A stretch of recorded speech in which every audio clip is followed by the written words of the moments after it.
Shalom, alors nous revoilà en compagnie de Yona, fils de Amittai, vous vous rappelez, celui qui va petit à petit nous découvrir ses vérités à travers la vérité de Dieu.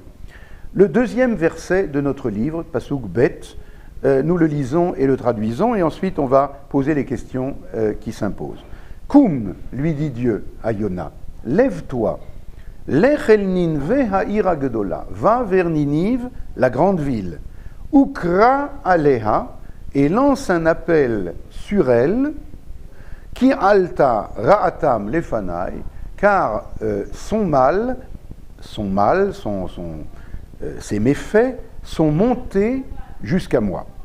Alors, il y a énormément à dire, je suppose que vous avez vous-même plein de questions. Je répète encore une fois la traduction. Koum, lève-toi, lech el Ninve, va à Ninive, la grande ville. La première question, bien entendu, c'est nous savons que dans le Tanakh, dans la Torah, dans le Tanakh, eh bien, il n'y a pas de mots superflus, c'est pas de la littérature. Enfin, il y a aussi des côtés littéraires, mais c'est pas de la littérature dans le sens où, en littérature, on peut écrire toutes sortes de choses qui ne sont pas absolument nécessaires. Dans le Tanakh, c'est pas le cas. Et par conséquent, lorsqu'il est écrit Koum, lève-toi, comme il y a d'autres exemples d'ailleurs dans le Tanakh de ce petit mot qui ne sert à rien tout en servant à quelque chose, comme on va le voir, il aurait suffi tout simplement de dire « Lech el Ninve » va à Ninive. Pourquoi lui dire « lève-toi » ? Bien sûr que s'il était assis, il doit se lever pour aller à Ninive. Mais il y a des tas de choses que le texte ne nous écrit pas. Il n'a pas pris « prends une ombrelle, il risque de faire très chaud ». Il n'a pas écrit « n'oublie pas de prendre des sandwichs au cas où tu aurais faim ». Et par conséquent, à quoi sert le mot « koum » ?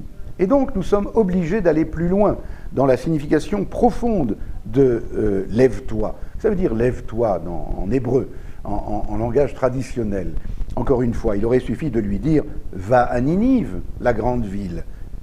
Allons 2 secondes plus loin et vous allez comprendre. Ukra aleha, lance un appel sur elle, qui alta ra'atam lefanai, car leur mal à Ninive, leurs méfaits, sont montés jusqu'à moi. Là aussi, il y a une grande question. Qu'est-ce que ça veut dire leurs méfaits sont montés jusqu'à moi ? Et est-ce que ça veut dire que Dieu ne voyait pas les méfaits de la ville avant qu'ils montent, pour ainsi dire, jusqu'à lui ? Alors là, je vais directement à l'essentiel. L'enseignement est le suivant. Dieu voit tout, bien sûr, les faits et les méfaits. Mais il y a des périodes ou des situations dans lesquelles, on l'apprend du livre de Shemot, il fait, il ne voit pas, il se met en condition comme s'il ne voyait pas. Jusqu'à ce que quoi ? Jusqu'à ce que le seuil de tolérance soit dépassé. Alors, l'enseignement se trouve dans le Talmud. Le Talmud dit en araméen « Ma'arich ape vegavei dile ». Est-ce que Dieu est infiniment longanime, c'est-à-dire patient, si vous voulez ? La réponse est oui, puisque toutes les vertus divines sont infinies. Alors, il est infiniment patient. Mais alors, pourquoi il vient un moment où, entre guillemets, il perd patience ?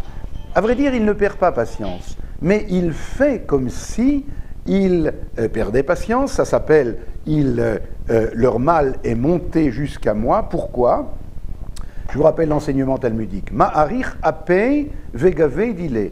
Il prolonge infiniment sa longanimité, sa patience, mais vient un moment où il va percevoir son dû.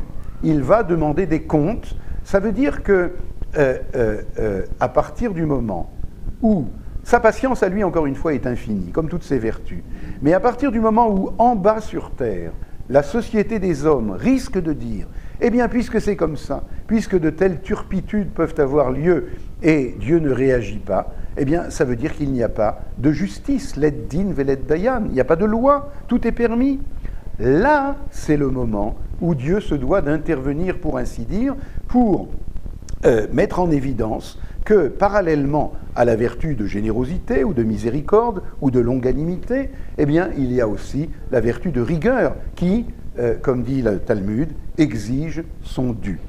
J'espère que c'est clair. Si c'est ainsi, on va pouvoir maintenant répondre à la première question qu'on avait posée et terminer par là.